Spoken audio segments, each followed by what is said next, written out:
좋아. 오늘은 21살 버닝썬 가드 출신의 전우씨와 흔히 최초 제보자로 알려진 김상규씨, 이 두 공익 제보자 사이에 발발한 전쟁의 계기인 1막. 앞서 김용호 형님이 이걸로 언론을 뜨겁게 달구셨었죠. 버닝썬 제보자가 칼에 맞았던 사건. 이 버닝썬 제보자 칼침 사건의 이면, 그 진실을 다뤄보겠습니다. 결론부터 말씀드리자면 칼침 맞은 제보자분의 치기 어린 자작극입니다. 하지만 이 영상은 전우씨를 공격하려는 의도가 아니라 오히려 변호해드리고 수습하기 위한 목적으로 제작되었음을 명시합니다. 먼저 등장인물 정리 가겠습니다. 이 사진에서의 칼침 맞은 당사자, 버닝썬 오픈 당시부터 가드로 일을 하고 있었던 이 사건 최초의 내부 제보자 전훈씨입니다. 두 번째 인물은 이 버닝썬 최초 제보자라고 하면 떠오르는 인물 김상규씨입니다. 두 분 다 훤칠하고 매우 잘생긴 청년들이며 전훈씨는 막막하던 김상규씨에게 절대적인 도움을, 정보를 대가 없이 제공했기에 김상규씨 입장에서는 정말 고마운 사람이죠. 뭐 김상규씨가 밥 한 끼씩 술 한 잔씩 샀는지까지는 모르겠습니다만 그거 먹자고 제보한 건 아닐 테니까요. 두 분 모두 보호받아야 할 공익 제보자에 해당이 되시며 거대 권력에 맞서 사회의 치부를 밝힌 의인이라 할 수 있죠. 그런 이들의 관계에 금이 가게 될 결정적 사건의 최초 발생일은 2019년 6월 11일! 전훈씨가 드디어 칼에 맞았다라며 이 메시지를 김상규씨에게 보내며 시작됩니다. 이거 가린 부분은 뭐 상처나 대단한 게 있는 게 아니라 전훈 형님이 팬티만 입고 계신데 너무 신체 조건이 고루고루 훌륭하셔가지고 그래서 가려드린 거니까 신경 안 쓰셔도 돼요. 주인 채널은 모든 성별의 인권을 존중합니다. 칼 맞았어 드디어. 당황스럽네요. 형님한테 강릉 밝히고 숙소 들어오자마자 칼 맞았어요. 노란 김상규씨 카톡 박스를 보면 몹시 당황하신 게 보이죠. 갑자기 이런 사진을 보내며 그런 말을 하면 김상규씨 입장에서는 걱정과 공포가 동시에 몰려올 수밖에 없었죠. 게다가 이미 6월 1일에도 술에 취한 남자가 제보자를 계단에서 갑자기 발로 차서 계단에서 굴러떨어져 입원을 했다 라고 김상규씨가 알고 있는 미심쩍은 사건도 있었습니다. 그 후 다음날 김상규씨가 전훈씨에게 연락받았다라고 말씀하신 정황은 확인했습니다. 다만 그 대화의 상세한 내용은 확인하지 못했고요. 고로 그 연락이 김상규씨가 이 피습 사건과 버닝썬의 연결고리나 전훈씨 주장의 신빙성을 의심하지 않을 만큼 솔직한 대화를 담았었는지는 명확히는 알 수 없습니다. 이후 김상규씨는 전훈씨를 비롯한 모든 제보자의 안위를 걱정하며 공익 제보자의 신변 보호를 위한 보호 조치들을 하게 되고 그 보호 대상에는 김상규씨 본인도 포함이 됩니다. 만약 어떤 위험 요소가 있다면 김상규씨 본인이야말로 가장 위험한 사람 중에 하나니까요. 각종 시민단체, 이름은 서민민생대책위원회라는 곳으로 제보받았습니다만 해당 단체 측의 입장은 아직 듣지 못했습니다. 그리고 국회의원 하태경 의원, 허진 PD님을 비롯해 매스컴 등 각계각층의 SOS를 때리게 됩니다. 이 시점까지는 적어도 김상규씨 본인도 이게 전훈씨의 치기 어린 영웅심에서 비롯된 해프닝임을 제대로 파악하지 못하고 이를 키우고 있었다는 뜻이죠. 아울러 본인 역시 극심한 공포에 질려 있었을 것으로 예상됩니다.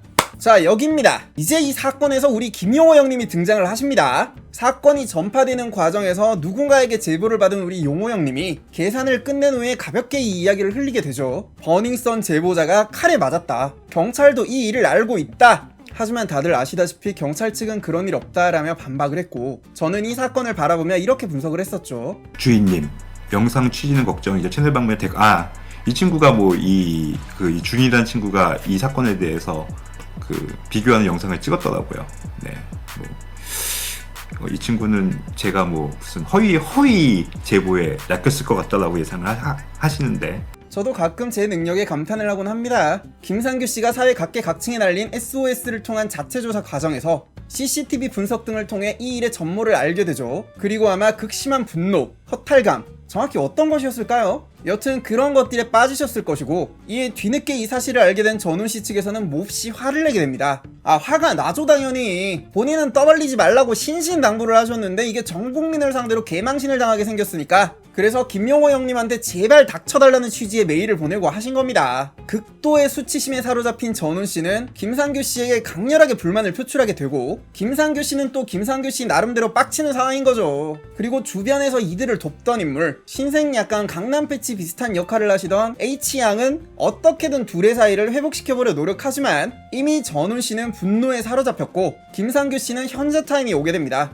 우리처럼 멀리서 보는 입장에서는 좀 해프닝 수준인데 막상 당사자들은 그간 극심한 외부의 압박과 각종 고소 등으로 삶이 망가질 정도의 피해를 입은 분들이거든요. 전훈씨도 김상규씨도 양심과 사회의 정의를 위해 각자의 인생을 크게 희생하신 분들이기 때문입니다. 마음의 여유가 없는 상황에서 두 분의 갈등은 극화되고 곧이어 김상규 씨는 이 모든 일에서 지지를 치고 떠나시게 됩니다. 외부의 적이 아니라 철없는 동생의 작은 실수에서 비롯된 이 갈등으로 몸도 마음도 너무 지쳤던 거죠. 뭐 배신감 같은 걸 느꼈을 수도 있겠죠.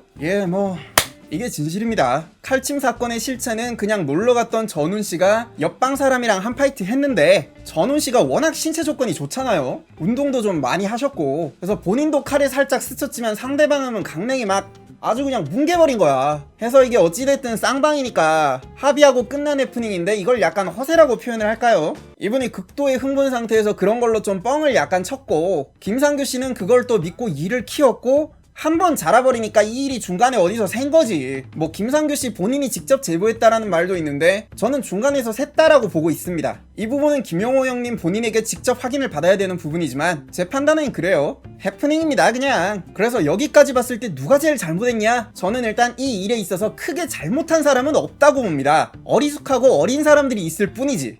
전훈 21살의 나이에 오직 의협심과 양심 하나로 아무 이득 없이 김상규를 도와 어두운 곳에 비리를 파헤친 의인입니다. 그 치기와 영웅심이 어린 그분을 허세 섞인 구라 몇 마디 하게 했다 하여 양치기 소년 정도로 이 친구를 매도해버릴 수 있을까요? 이분이 그런 치기와 영웅심이 없었다면 수많은 강자들을 적으로 돌리고 손해만 가득할 공익 제보자의 길을 선택했을까요? 지금도 보니까 강남바닥에서는 얼굴도 들고 다니기 힘든 처지인 것 같던데? 자, 시둥이는 자기가 만들었다라고 말했던 어떤 분이 지식의 칼 성재준이 만약에 시둥이를 욕했으면 그분들 비위 맞춤해서 시둥이를 버렸을 거라고 말하는 그런 친구가 만약 저런 입장이었다면 과연 자기 손해봐가면서 양심과 정의를 지켰을까요? 이 21살 어린 친구가 마땅히 가졌어야 할 까방권이 이런 작은 해프닝 하나 웃어 넘겨줄 수 없을 만큼 허접한 것이어야겠습니까? 다음 김상규 씨는 전훈씨가 멈추라 하셨을 때 완전히 멈추지 않았죠. 근데 멈출 수가 있는 사안이었나요? 전훈씨가 한 가벼운 허세와 구라는 같은 버닝썬 제보자인 김상규씨 입장에서 그리고 똑같이 극심한 스트레스에 시달리는 다른 제보자들 입장에서는 정말 큰 공포로 다가올 수 있었던 문제인 겁니다. 원한을 가진 상대가 좋은 거물들이라 말이지 나 같아도 밤에 편의점도 겁나서 잘 못 가겠다. 당연히 협박당해서 입국딱 당한 거 아니냐? 실제 전말은 어떻게 된 일이냐 알고 싶었겠지. 무서우니까 불안하니까 지켜주고 싶으니까. 내 자식이 학교에서 상처투성이가 돼서 돌아왔는데 친구들이 괴롭힌 거 아니니까 신경 쓰지 말래. 그런다고 부모 입장에서 그걸 신경을 안 쓰게 되냐고. 선생님한테 물어보고 어떻게 된 일인지 알아보는 게 인지상정 아니냐 이 말이야. 마찬가지로 그게 전훈씨를 소중히 여기는 형 김상규라는 남자가 마땅히 했어야 할 행동 아닌가? 다만 좀 아쉬운 부분이라면 김상규씨 본인도 너무 지쳐있어서 적반하장으로 화를 내는 어린 전훈씨의 마음을 헤아리고 형답게 보듬어줄 만한 마음의 여유가 더는 없었다라는 데 있겠죠. 하지만 아쉬운 부분일 뿐이지 탓할 부분까지는 아니라고 봅니다. 우리는 저분들의 삶을 살아보지 않았으니까요. 그리고 김용호 연애부장님, 김용호 형님, 나한테 소주 한 잔 사준다고 해놓고 내가 우리 이쁜 보라 누나 눈치 보면서 강철의 쉴드까지 쳐드렸는데 메일 보내도 아직까지 답장도 없는 형님! 이분은 무슨 죄가 있나요? 의도는 선했습니다. 제보자 보호, 판단도 합리적이었습니다. 공론화, 이슈화까지가 이 형님의 몫이고 자세한 조사와 조치는 당연히 경찰의 몫이죠. 그럼 그 과정에서 누군가에게 치명적인 피해를 입혔느냐? 처럼? 아니요. 이게 이슈화가 된 덕분에 김용호 형님 본인이 보호해야 한다고 판단한 또 다른 공포에 질렸던 제보자는 지금 앞으로 다룰 다른 사건까지 겹쳐가지고 실제로 보호를 받고 있죠. 경찰 측 입장에서도 결과적으로 조져놨던 버닝썬 수사 이후 똥이 됐던 본인들의 이미지를 쇄신하고 신뢰도를 높일 좋은 기회가 됐죠. 해피엔딩으로 끝나가던 버닝썬 사건, 문재인 수석 비서관실과 연결된 경찰청장 윤구군의 문턱조차 넘지 못하고 자초돼버렸던 버닝썬 사건에 대한 국민의 관심을 다시 살려놨죠. 그 과정에서 본인이 불법적인 이득을 취한 바 없죠. 유일하게 빡친 전훈씨는 그 구라 본인이 쳤던 거고 김용호 입장에서는 본인의 리스크를 감수하고 위험에 처한 걸로 판단되는 당신을 돕기 위해 최선을 다했을 뿐이죠. 수사권이 없는 일개 기자 출신 유튜버가 이 정도 했으면 브라보지 뭘 이걸로 태클을 걸겠다는 건지 알 수가 없죠.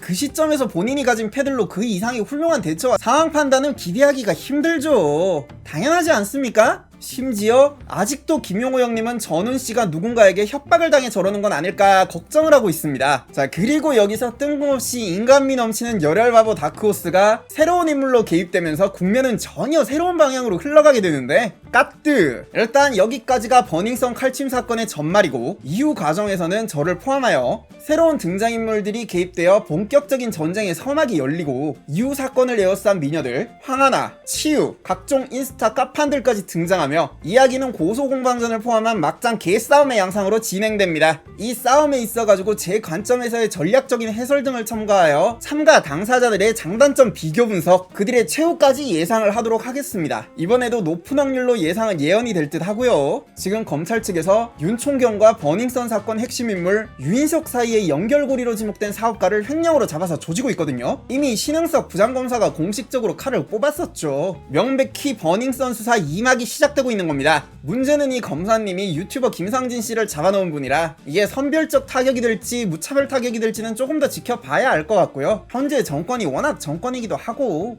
이번 사건을 비롯해 버닝썬 사건에 관련하여 많은 제보자분들의 다양한 주장과 근거로 제보를 받았습니다. 서로 다른 주장이 부딪힐 때는 진영, 감정, 인물 모든 걸 배제하고 오직 증거가 있는 팩트만을 의지해 이야기의 흐름을 따라갔습니다. 이후의 이야기에서는 예측과 추리, 즉 뇌피셜의 영역이 어느 정도 포함이 되기에 제가 오늘 뱉은 모든 말을 입증할 수 있는 증거 자료를 가진 이야기들로만 따로 정리하며 이번 1부를 마치겠습니다. 오늘 여기서 했던 이야기는 각독이 뜬 거 제외하고는 전부 제가 확인을 했던 팩트라는 이야기입니다. 이거 보니까 칼침 사건 제대로 정리된 기사 자료가 하나도 없더라고. 이렇게 깔끔하게 정리해서 매스컴이나 기자들한테 돌려보려고요. 오늘 영상이나 차후 다룰 영상에 대해 이의 있으시거나 추가로 제보해주실 내용이 있는 분들, 전훈씨나 김상규씨 포함이겠죠. 각자의 의견 최대한 반영하고 검토 결과에 따라 수정도 할 테니 언제든 메일 주시기 바라겠습니다. 더 많은 제보 기다릴게요. 체크 아웃.